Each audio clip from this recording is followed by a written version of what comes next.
Pramod, coding कैसे सीखूं? QA fresher हूं या फिर 3 से 4 साल का एक्सपीरियंस है। कोडिंग कैसे स्टार्ट करूं? इस वीडियो के अंदर जानेंगे।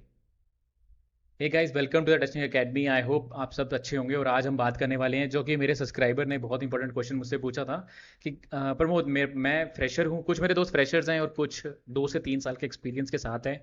वो चाहते हैं कि कैसे कोडिंग को स्टार्ट करें ताकि हम भी मैनुअल से ऑटोमेशन की तरफ मूव कर जाएं। ठीक है, तो उसी के अंदर मैं आपको कुछ पॉइंट्स बताता हूँ आज। ठीक है, चलो शुरू करते हैं। सबसे पहले कि मैं आपसे क्वेश्चन एक पूछ लेता हूँ कि why you should learn coding actually. ठीक है, इसका सिंपल एग्जांपल मैं थोड़ा जूम कर देता हूँ, मैं आपको ना एक अच्छे से बताता हूँ कि क्यों ज़रूरत है आपको। अच्छे से समझो इस बात को कि आपको कोडिंग की ज़रूरत इसलिए पड़ेगी अगर आप एक मैनुअल टेस्टर हो, राइट। इवेंचुअली आपको कभी ना कभी एक अपॉर्चुनिटी जरूर मिलेगी जिसके अंदर आपको ऐसी कंपनीज मिलेंगी जो आपको बोलेंगे कि इन जो भी आपने मैनुअल टेस्टिंग करें, रिग्रेशन स्वीट करें, राइट, इनको ऑटोमेट करो ताकि हम स्केल कर पाएँ, क्योंकि हम इतने सारे मैनुअल टेस्टर हायर नहीं कर सकते। हमारा प्रोजेक्ट बड़ा हो रहा है, हमें रिग्रेशन सूट हमारा बड़ा होता जा रहा है, और अब हमें एक नीड आ चुकी है। ठीक है, कि हम हमें कैसे हम इसको ऑटोमेशन की तरफ मूव करें। और आपको अगर अच्छे से पता ही होगा कि ऑटोमेशन इंजीनियर्स की सैलरी ज़्यादा होती है, उनको सैलरी हाइक मिलती है।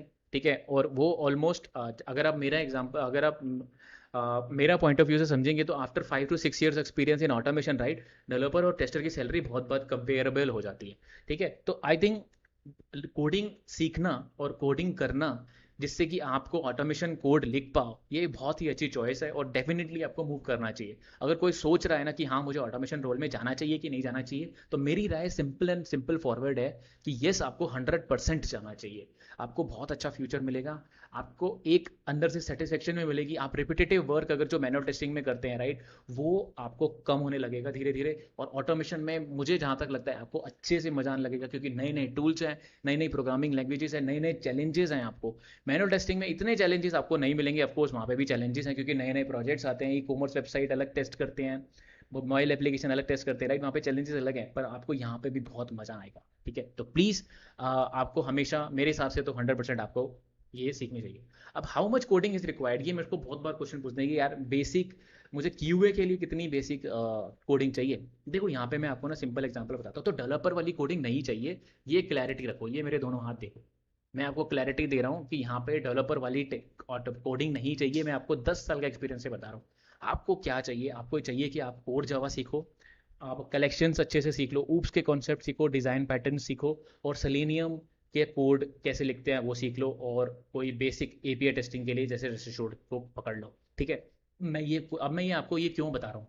मैं आपको इसलिए बता रहा हूँ क्योंकि राइट नाउ अगर मैंने इंडस्ट्री में प्रॉपर सर्वे भी किया हुआ है, और मैंने बहुत सारे रीड्स, बहुत सारे आर्टिकल्स भी पढ़े हैं, जिसके अंदर मुझे ये पता चला कि ओवरऑल अगर आप इंडियन मार्केट की बात कर रहे हो या फिर बांग्लादेश या फिर पाकिस्तान की बात कर रहे हो, राइट, वहाँ पे मोस्टली सारे लोग जावा को यूज़ कर रहे हैं प्रोग्रामिंग लैंग्वेज में, कोडिंग में। ठीक है, और वो ऑटोमेशन स्क्रिप्ट जावा में ही लिख रहे हैं। तो आपको कोर जावा का बेसिक जरूर आना चाहिए, आपको कलेक्शंस आना चाहिए, आपको ऊप्स पता होना चाहिए बेसिक्स में, और डिज़ाइन पैटर्न्स भी आने चाहिए। अब ये कैसे सीखोगे आप? इस चीज़ को देख लो, कैसे सीखोगे आप? अपनी बुक्स पढ़ सकते हो और पेज ऑब्जेक्ट पैटर्न्स को सीख लो। अब यहाँ पे क्वेश्चन आता है कि प्रमोद मैं सीखूँ कैसे? ये मुझे पता तो चल गया, पर सीखूँ कैसे? देखो, मैंने कैसे किया था, मैं आपको लाइव एग्जांपल बताता हूँ। मैंने कोर जावा के लिए स्पेशली मैंने जावा लर्निंग सेंटर बेंगलोर के अंदर एक है, मैंने 3 महीने का कोर्स किया था, उसके अंदर मुझे मेरी प्रोग्रामिंग लैंग्वेज क्लियर हो चुकी थी। ठीक है, आप भी ऑफलाइन कोर्सेज कर सकते हो या फिर आप ऑनलाइन भी कर सकते हो। यूडेमी पे बहुत अच्छे अच्छे कोर्सेज हैं जिसके अंदर जावा के हैं। आप वीकेंड पे बैठ के उनको प्रॉपरली 2-3 महीने में कवर अप कर सकते हो, जिसमें आपका कोर जावा क्लियर हो जाएगा, कलेक्शंस क्लियर हो जाएगा। डिज़ाइन पैटर्न के लिए आप बुक पढ़ सकते हैं। ठीक है, जो मैंने कैसे किया था, मैंने बहुत अच्छी अच्छी बुक्स थी, मैं आपको लिंक्स में दे दूंगा डिस्क्रिप्शन में।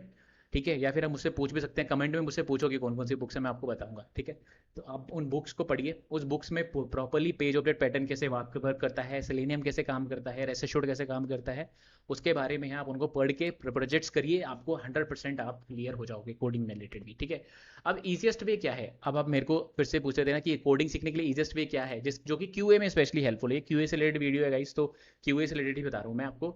ज्वाइन सम कोर्सेज, जो मैंने आपको बताया, आपको हैकर रैंक में प्रैक्टिस करनी होगी, जो कि मैं आजकल भी करता हूँ। ठीक है, डेली प्रैक्टिस करनी पड़ेगी, प्रोजेक्ट्स करने पड़ेंगे कोडिंग के। आपको लीड कोड पे कर सकते हो, लीड कोड बहुत अच्छा है जावा के लिए। आप क्रैश कोर्स कर सकते हो, जैसे कि यूडेमी का मैंने यहाँ पे एक लिंक दे दिया है, डायरेक्ट आप ऑटोमेशन के प्रोजेक्ट्स को कर सकते हो, गिटहब पे डाल सकते हो, यूट्यूब पे आपको बहुत सारे प्रोजेक्ट्स मिल जाएंगे। 30 डे चैलेंजेस जो मैंने खुद अपने टेस्टिंग अकेडमी इंग्लिश चैनल पे डाले हुए हैं ना, उनको प्रॉपरली एक बार जाके देख लो, थोड़ी सी इंग्लिश समझ के उनके 30 डेज के चैलेंजेस करके उसमें कस्टम फ्रेमवर्क बनाए हुए हैं, एपीआई में भी और सेलेनियम में भी, दोनों को गिटहब पे डाल दो। आपको ट्रस्ट में आपको एक बहुत अच्छा बूस्ट मिलेगा रिज्यूमे में और प्रोजेक्ट्स में भी, ठीक है। एचआर भी कॉल करेंगे, मेरे स्टूडेंट्स को तो कर रही हैं, बहुत ज़्यादा उनसे हेल्प मिल रही है। अब मैं आपको रिकमेंडेड वीडियोस बता देता हूँ कि जैसे क्रैकिंग द कोड इंटरव्यू, ठीक है, ये आपको एक अमेजोन पे बुक है जहाँ पे आपको प्रॉपरली मिल जाएगी, मैं आपको दिखा देता हूँ। इसके अंदर बहुत सारे इंटरेस्टिंग क्वेश्चंस हैं जावा के जो जनरली लोग पूछते हैं, तो आपको क्लैरिटी मिल जाएगी। कुछ ऐसी सी दिखती है ये हरी हरी सी, और आप क्रैकिंग द इसका नया लेटेस्ट वर्जन ले लेना, ठीक है। कोड मी पे जावा सीख सकते हो, फुल कोड सीरीज है जावा की, जो हैरी की है वो हिंदी में सिखाता है, तो आप उस पर भी देख सकते हो, ठीक है। ऑफलाइन आप जावा जर्लिंग सेक्टर या फिर कुछ भी हो सकता है, लारा वगैरह भी है वहाँ पे बेंगलोर में, स्पेशली मैं बेंगलोर की सबसे बता रहा हूँ, पर आप अपने रिस्पेक्टिवली ऑफलाइन इंस्टीट्यूट्स भी देख सकते हैं जहाँ पे जावा आपको अच्छे से कोड समझ में आ जाए। 3-4 बार आप ना, एक मैं बताता हूँ आपको, मैंने भी ऐसे किया था। पहली बार मैंने लारा से सीखा था, मुझे समझ में नहीं आई जावा शुरू में, ठीक है। मैंने सीखा पर मैं प्रैक्टिस नहीं कर पाया, तो मैं मूव कर गया।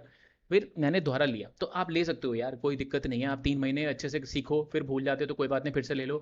मैं भी कई बार भूल जाता हूँ तो मैं यूडेमी के कोर्स फिर से बाय करके फिर से रिवाइज कर लेता हूँ, कुछ थ्रेडिंग के कॉन्सेप्ट वगैरह, ठीक है। तो ये चलता रहेगा यार, कोडिंग सीख लो, बहुत अच्छी इंटरेस्टिंग है, आपको बहुत हेल्प मिलेगी, ठीक है।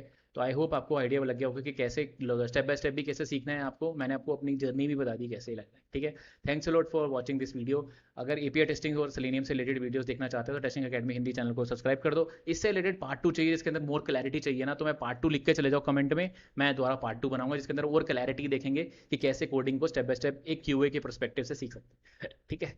अगर जावा फॉर टेस्टर सीरीज चाहिए ना हिंदी में, तो भी पार्ट 2 लिख जाओ, मैं डाल दूंगा, ठीक है। चलो मिलता हूँ अगली वीडियो में, बाय।